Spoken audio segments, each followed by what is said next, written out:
कल्याण की खातिर ही तुमने लिया अवतार। तव चरणन मम वंदना स्वीकार करो महाराज। तव चरणन मम वंदना।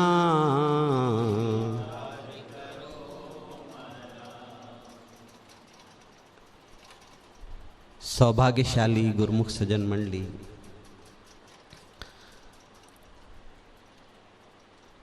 अष्टावक्र जी राजा जनक को उपदेश करते हैं जब, तो राजा जनक से कहते हैं कि जिस प्रकार दर्पण में प्रतिबिंब रूप उसके अंदर भी है और बाहर भी है, उसी प्रकार परमात्मा इस शरीर के भीतर भी निवास करता है और उसके बाहर भी निवास करता है। कहते हैं कि जब प्रतिबिंब यानी दर्पण में देखते हैं, आईने में हम अपना रूप देखते हैं, तो बाहर भी हम हैं और दर्पण के भीतर भी हम ही दिखाई देते हैं। तो ऐसे ही कहते हैं भगवान जो हैं वह पार ब्रह्म रूप जो है वो हमारे अंदर भी है और बाहर भी वही है।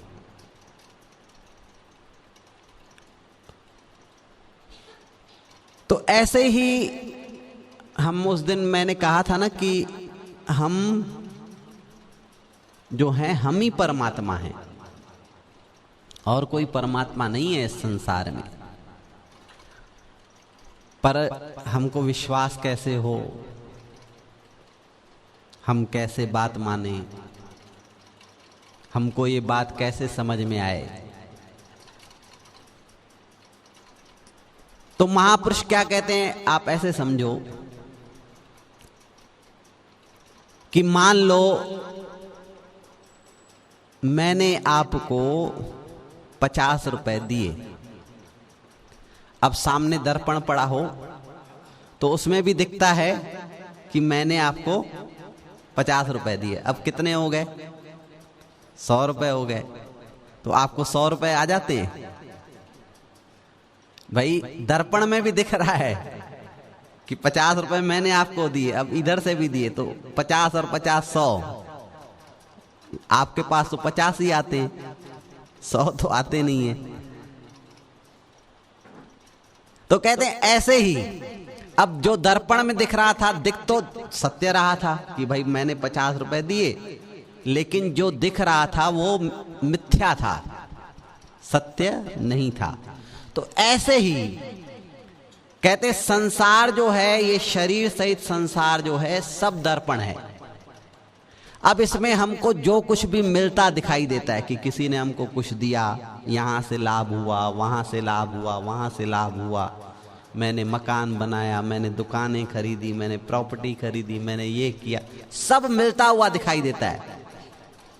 तो कहते हैं कि हकीकत में जब देखोगे विचार करके तो कुछ है ही नहीं, कहां मिला। जैसे दर्पण में मैंने आपको 50 रुपए दिए, तो आपके पास तो 50 ही रुपए थे, 100 रुपए नहीं हुए। जो दर्पण के पैसे थे वो झूठे थे, पर दिख तो सच्चा रहा था ना कि हाँ भाई दिखे, दिए मैंने। ऐसे ही कहते संसार ने जो कुछ भी हमको दिया, चाहे दुख दिया चाहे सुख दिया। अब ये भी कहते हैं ना, अब हमने ये बातें कही, अब कहते हैं दुख दिया संसार ने, तो कहते हैं वो भी झूठा है, वो सच्चा नहीं है। तो हमको जब हम उसको सच्चा मानते हैं कि किसी ने हमको दुख दिया, तो हमको सही में दुख मिलता है। अगर आप इतना मान लो, कहते हैं कि दिया कहां, झूठा है ये, तो अगर आप ये समझ लो कि भाई ये तो संसार ने जो मुझे दुख दे रहा है, ये मुझे दुख मिला ही नहीं, ये तो दर्पण है, ये झूठा है, मिथ्या है, तो दुख आपके पास नहीं आएगा। इतना समझ लेने से कितना सरल बताते हैं, बताओ, है ना? अच्छा, और कहते हैं, बस थोड़ी समझने की बात है। देखो, एक कथा भी है मस्त। कहते हैं एक गांव वाला था, वो गांव वाला बाजार जा रहा था। तो बाजार गया तो उसने सोचा कि भाई कुछ घर के लिए खरीद लूं। अब गांव में बाजारें लगती हैं, तो उसने देखते देखते एक जगह जाके रुक गया। तो उसमें दर्पण ही पड़ा था। तो उसने पहली बार दर्पण देखा तो उसमें उसकी खुद की तस्वीर दिखाई दी, लेकिन वो पहली बार खुद की तस्वीर देखी तो समझ नहीं पाया। तो दुकानदार से कहता है, भैया ये भाई साहब कितने के दिए? क्योंकि उसमें वो तस्वीर हिल रही थी। तो दुकानदार तो समझ गया कि ये ना समझ है, अब इसको क्या बताऊं दर्पण, उसको तो बेचने से मतलब। कहने लगा, भैया देखो ये भाई साहब जो हैं 20 रुपए के हैं। उसने कहा, नहीं नहीं भैया कुछ तो कम करो। उसने कहा, अच्छा भाई ठीक है, 15 रुपए में ले जाओ। उसने सोचा इतने अच्छे भाई साहब, हिलते डुलते हैं, इशारे करते हैं, 15 रुपए में कौन सी बड़ी बात है। ले ली उसने। अब लाया घर में तो एक कमरे में जाकर के उसको बढ़िया सजा कर रख दिया कि भाई जब भी मैं उदास होऊंगा, बोर होऊंगा तो इसके सामने आ जाऊंगा। अब उसको उसमें मन लगने लग गया। रोज जाता, नए नए इशारे करता, बातें करता, तो उसके होंठ हिलते, सब देखता। कहने लगा, कितने अच्छे भाई साहब मिल गए टाइम पास करने के लिए। एक दिन भक्त्यानी ने सोचा, ये रोज रोज आखिर चला कहां जाता है कमरे में। भक्त्यानी ने जब वो चला गया काम पर, तो भक्त्यानी ने जाकर देखा, अब उसको उसकी तस्वीर दिखाई दी। अब वो चिल्लाने लगी, हे भगवान मेरे कर्म फूट गए। वही सोचूं, ये रोज रोज चला कहां जाता है, ये तो और कोई आ गई मेरी जगह पे। अब वो रोने लगी।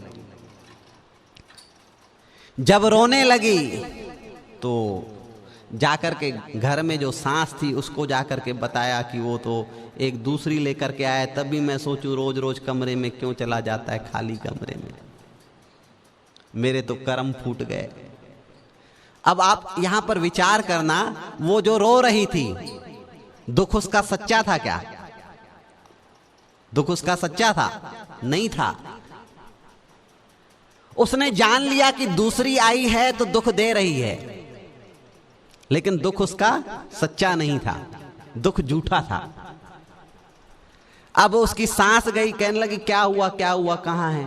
कहने लगी, वो कमरे में है। अब वो अम्मा गई तो उसको अम्मा दिखाई दी। उसने तो कहा कि ये कोई देवी का तस्वीर है। उसने प्रणाम किया, हे देवी मां। आई और कहने लगी, तू पागल हो गई है क्या? अंदर तो देवी माता का चित्र लगा हुआ है। वो अब उसकी बहू कहने लगी, नहीं अम्मा तू बूढ़ी हो गई है, तेरी नजरें कमजोर है।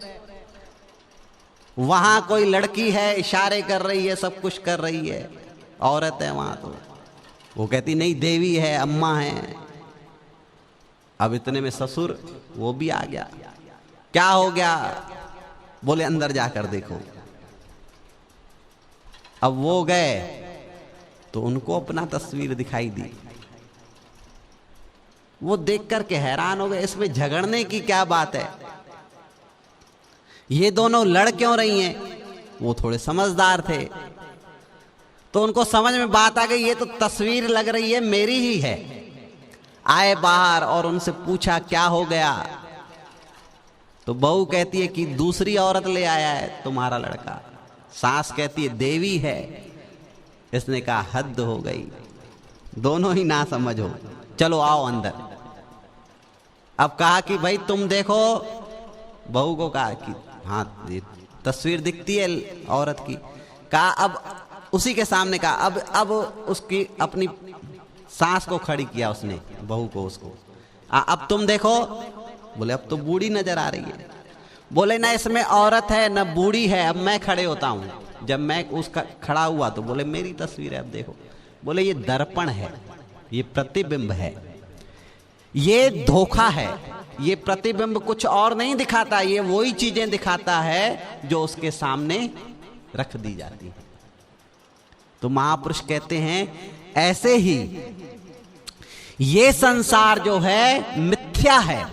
मिथ्या का मतलब क्या होता है कि दिखता तो है लेकिन वही चीज दिखती है जो हम उसके सामने रख देते हैं। तो ये जो हमारे सामने जीवन में दुख आता है ना, हम सोचते हैं कि दुख आया या सुख आया, कहते हैं दुख सुख नहीं आया, ये तो हमारा ही है। हम जो संसार में देते हैं वो चीजें ही मिल रही है। इसलिए तो इंसान को क्या कहते हैं कि तेरे कर्म जो हैं वो तेरे पास ही लौट कर आते हैं और किसी के कर्म नहीं है। अब यहां कर्म भी कहते हैं, दूसरी तरफ कहते हैं कि भाई तू ही परमात्मा है। फिर दूसरी तरफ ये भी कहते हैं तू खुद का परमात्मा स्वयं है, तू अपने आप को जान, जो तुझे संसार में दिख रहा है वो तेरे अंदर भी है। ये दर्पण की मिसाल देकर कहते हैं कि भाई दर्पण में, जैसे दर्पण में हम उधर प्रतिबिंब देखते हैं लेकिन हकीकत में होते इधर हैं, ऐसे ही संसार में जो कुछ भी दिख रहा है कहते हैं हकीकत नहीं है, कुछ भी हकीकत नहीं है। इसलिए तो कहते हैं कि भाई क्या करना चाहिए, प्रभु जी की भक्ति में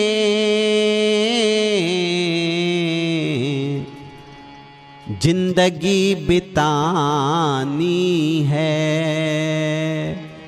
प्रभु जी की भक्ति में जिंदगी बितानी है। माया की सारी रचना झूठी कहानी है। माया की सारी रचना झूठी कहानी है। प्रभु जी की भक्ति में जिंदगी बितानी है। प्रभु जी की भक्ति में जिंदगी बितानी है। माया की सारी रचना झूठी कहानी है। किसकी रचना झूठी है? माया की सारी रचना झूठी कहानी है। अब माया का मतलब ये समझ लो कि दर्पण जो है माया है ना। अब सच्ची कहानी कहाँ है?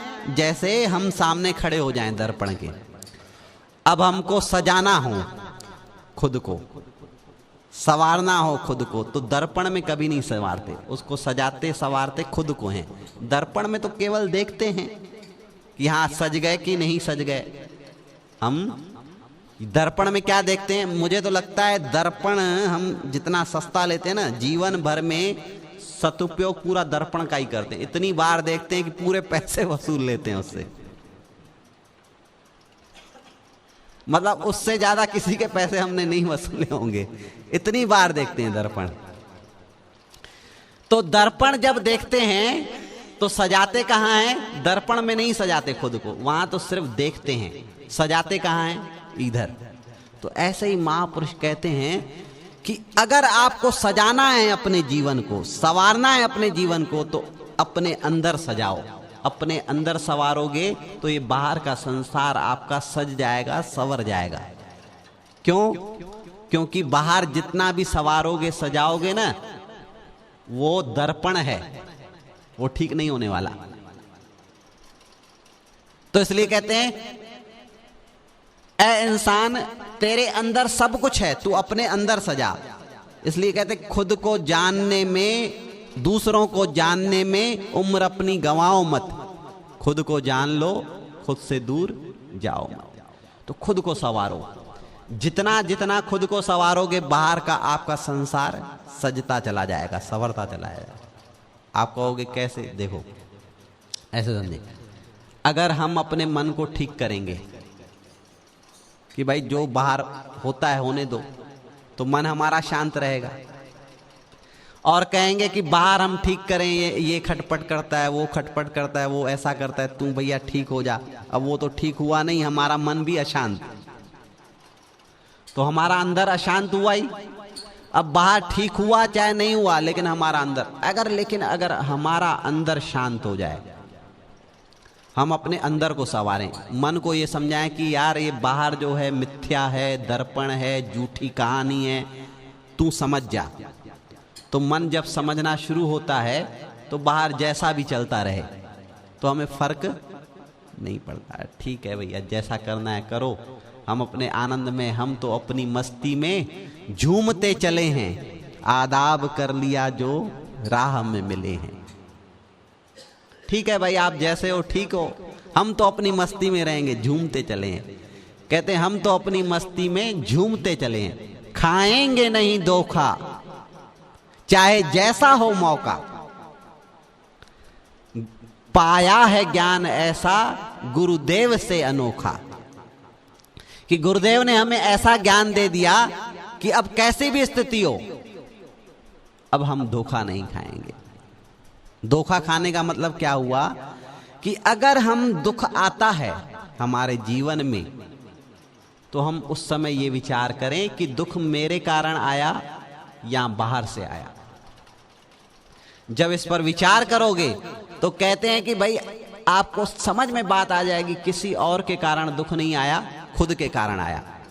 अच्छा, एक और विनोद की घटना बताएं। एक बार क्या हुआ कि एक पिता के 3 पुत्र थे। जब परीक्षा का रिजल्ट आया तो पिता ने बड़े बेटे से कहा, डांटा उसको, क्यों तूने पढ़ाई नहीं की, देख रिजल्ट क्या है, 40% बस। बहुत डांटा।